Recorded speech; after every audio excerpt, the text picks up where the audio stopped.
to the podium. So if you give us about another 30 seconds, we should be in good position to start.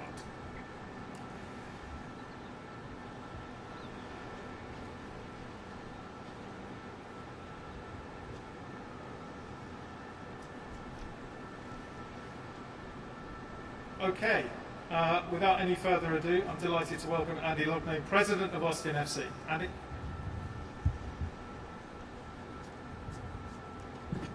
Okay, good morning, Tom. Thank you. First of all, I want to begin by thanking everybody for gathering today on what is a very positive discussion. First of all, I want to introduce some of our guests. They'll come up momentarily, but first of all, we're joined by Dr. Mark Escott, the Interim Health Authority. Mark's over there. We have Mayor Steve Adler joining us. This is Austin Mayor Steve Adler joining us. And we have Travis County Judge Andy Brown also joining us. So we've been constructing Q2 Stadium since we broke ground in September of 2019. So we're about a year and a half later. A lot has happened. We've had an incredible commitment to meeting schedules by our construction community to make this possible. And for those of you who are here for the first time, I hope you see the beauty and the spectacle that is Q2 Stadium. I know as a community we've gone through quite a bit while construction has taken place. And in some instances we take what has happened behind us during a pandemic for granted. I don't want to. The construction community that has made this possible has made incredible sacrifices. So thank you to everybody who has allowed Q2 Stadium to be ready for what will be an inaugural set of events in the month of June. You know, I think one of the most, if not the most, popular question I get is, what will capacity be when you have your first ever match on June 19th? And today, alongside Dr. Escott, Mayor Adler, and Judge Brown, we are proud to announce that Q2 Stadium will be authorized up to 100% capacity for our June 19th inaugural match against San Jose, as well as the June 16th U.S. Women's National Team match versus Nigeria, which is the first ever major event at the stadium. This is a monumental moment for Austin, for Q2 Stadium. It's representative of the trajectory that the city has moved towards and we as a community have helped build up to. And with that, I am honored to bring up Interim Health Authority Dr. Mark Escott to further expand on today's announcement. Dr. Escott?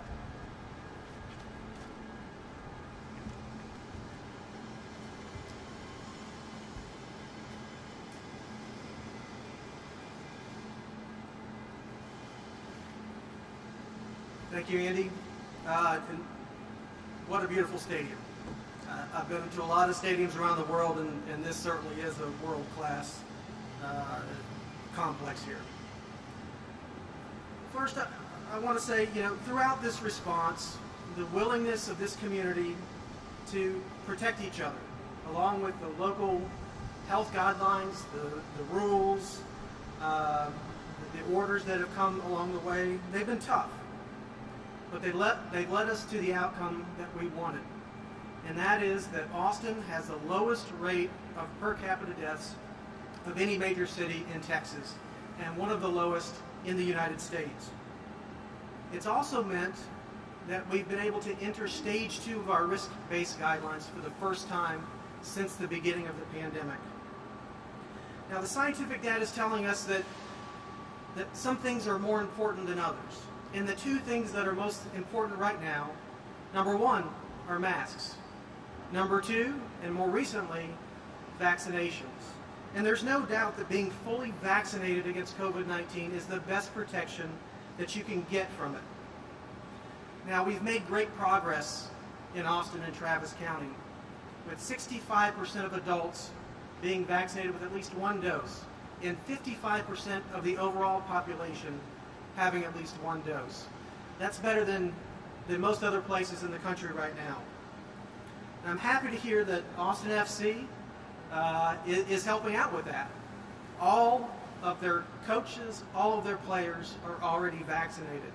And what a great example, what great role models for our young people who look at sports teams and coaching staff as an indicator of what they should be doing. So we certainly appreciate that. Appreciate the commitment of Q2 Stadium to partner with us on the vaccination messaging, to continue to work with us on press releases, on social media, to get the word out, particularly to those young people who are really influenced by this professional sport. Now, I want to be very clear about something. Unvaccinated people are at the highest risk right now from COVID-19. In particular, now that we're seeing masks less often, the risk is going up for them.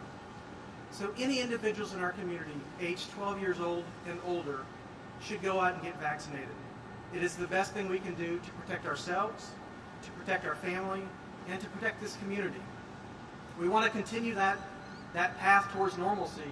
And we've talked about a new normal here in Austin and Travis County, and I think clearly with a major sports team in a fantastic stadium like this, that new normal is going to be better than the old normal. So I'm looking forward to that. So until we reach that herd immunity, until we reach that goal of 70% of our population being vaccinated, please continue to wear a mask, particularly if you're unvaccinated. Austin and Travis County are at a lower risk than other places in the state and other places in the country because we've worked hard, because we've embraced the importance of masking, because we've rolled up our sleeves and been vaccinated. We worked hard to get to this point in the match. We've got to continue to roll up the sleeves. We have to continue to take the shot if we're going to win it. So please continue to join me in that effort to get everybody vaccinated. With that, I'll pass the microphone over.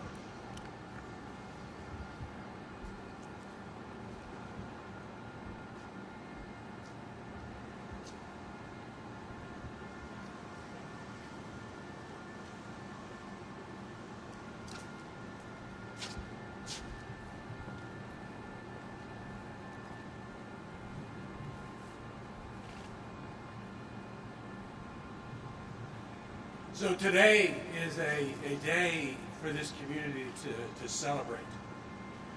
Today we get to celebrate coming out of a year of just horrendous events and a horrendous time, both health and to so many businesses. But what you learn is that a community that sticks together, that disciplines itself, that wears masks as it's supposed to, that gets vaccinated at the numbers that we're getting vaccinated, there is benefit and normalcy that comes to a community that does that. Thanking Dr. Escott and the City of Austin, Travis County Health Departments for getting our area to a place where our mortality rate is half of what it is in the state average, the state mortality rate. Half of the national mortality rate. The numbers of people that are vaccinated here are high enough that as a group today we can be here to announce that when this stadium opens for soccer here in a few weeks, it will open to a full capacity crowd. That is the reward that comes to a community that is working hard. And it's exciting to have that happen. You know, I was this morning out walking downtown, and I heard two different conversations talking about pulling back that goal last night. That's a wonderful thing to be in our city right now and having people wearing the green and black and talking about what's happening in the game. We talked about the promise of having major league sports and soccer in our city in terms of how it would bring our community together in ways that were not happening. We don't have these kind of events until now. And it's just real exciting. I want to thank this team for everything that it's done to be involved in the community, just as you said you were going to do. To deliver on a stadium that you promised would be world-class, and it is world-class. And then to help us trumpet our return to a new normalcy in this stadium is just incredibly exciting, and I'm excited to be part of it. And I have new green ties just for the new special occasions. And with that, I pass the mic over to my colleague, County Judge Brown.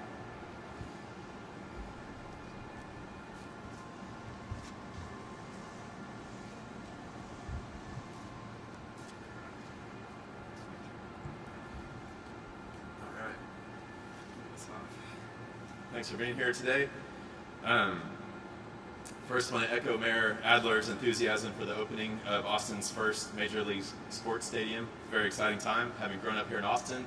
We have never had this, so it's something new and different and exciting for all of us. We're excited that through our community's hard work, getting vaccinated, getting our friends and family members vaccinated, and wearing masks for so long, we've been able to lower the risk of potentially spreading COVID-19 enough to do this. And because every day more people are getting vaccinated, we can begin to gather in spaces like the Q2 Stadium to watch and celebrate major soccer league events with our friends and families. The Q2 Stadium in particular, you may notice it's outdoors, will have a significant impact on Travis County's economy, creating over 500 new jobs. And the teams who are going to play inside the stadium will provide role models, will be role models, and inspire future generations of Travis County residents to pursue this beloved sport, hopefully like my two little kids. But the biggest impact that Q2 Stadium offers us is an opportunity to all come together again as a community in an outdoor space and celebrate together. So whether you currently hook 'em or gig 'em, I can't wait to join together with all of you to cheer on Los Verdes. And also, we are working with Andy and others at the FC here to make sure that we have vaccines available at the actual event for ticketed guests the day of. So if you haven't gotten one until then, you will be able to get one then. More importantly, though, you could get one this weekend of Pfizer and get your third dose before the game. So I would encourage everyone to try to do that this weekend at the Expo Center. They're free. Estamos entusiasmados de que a través del arduo trabajo de nuestra comunidad, vacunándonos y usando cubrebocas, hayamos podido reducir el riesgo del COVID-19. Y debido a que cada día se vacunan más personas, podemos comenzar a reunirnos en espacios afuera como el Estadio Q2 para ver y celebrar las grandes ligas de fútbol con nuestros amigos y familiares. El Estadio Q2 tendrá un impacto significativo en la economía del condado de Travis y la ciudad de Austin, creando más de 500 nuevos trabajos. Y los equipos que juegan adentro inspirarán a las generaciones futuras de residentes del condado de Travis y la ciudad de Austin a practicar este amado deporte, como mis niños también.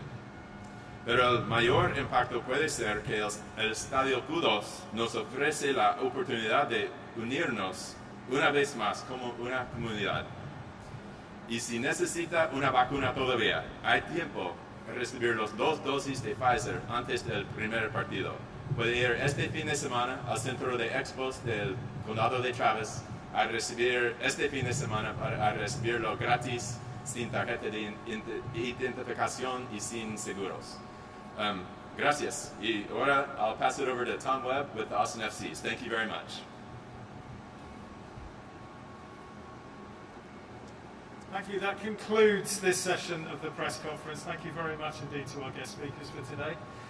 We're now going to move to one-on-one interviews. I'm going to ask our friends from the written media to join a little group over here, and we are where Jen is waving and where Phil is waving. We're going to ask you guys to group over there, and we're going to start with one of our speakers will be joining that group to do interviews. Andy Loughnane is going to be starting with KXAN, Judge Brown, and I think Dr. Escott is going to start with the written media, and the Mayor, Judge Brown, and Andy are going to start with TV. So TV, I would ask if you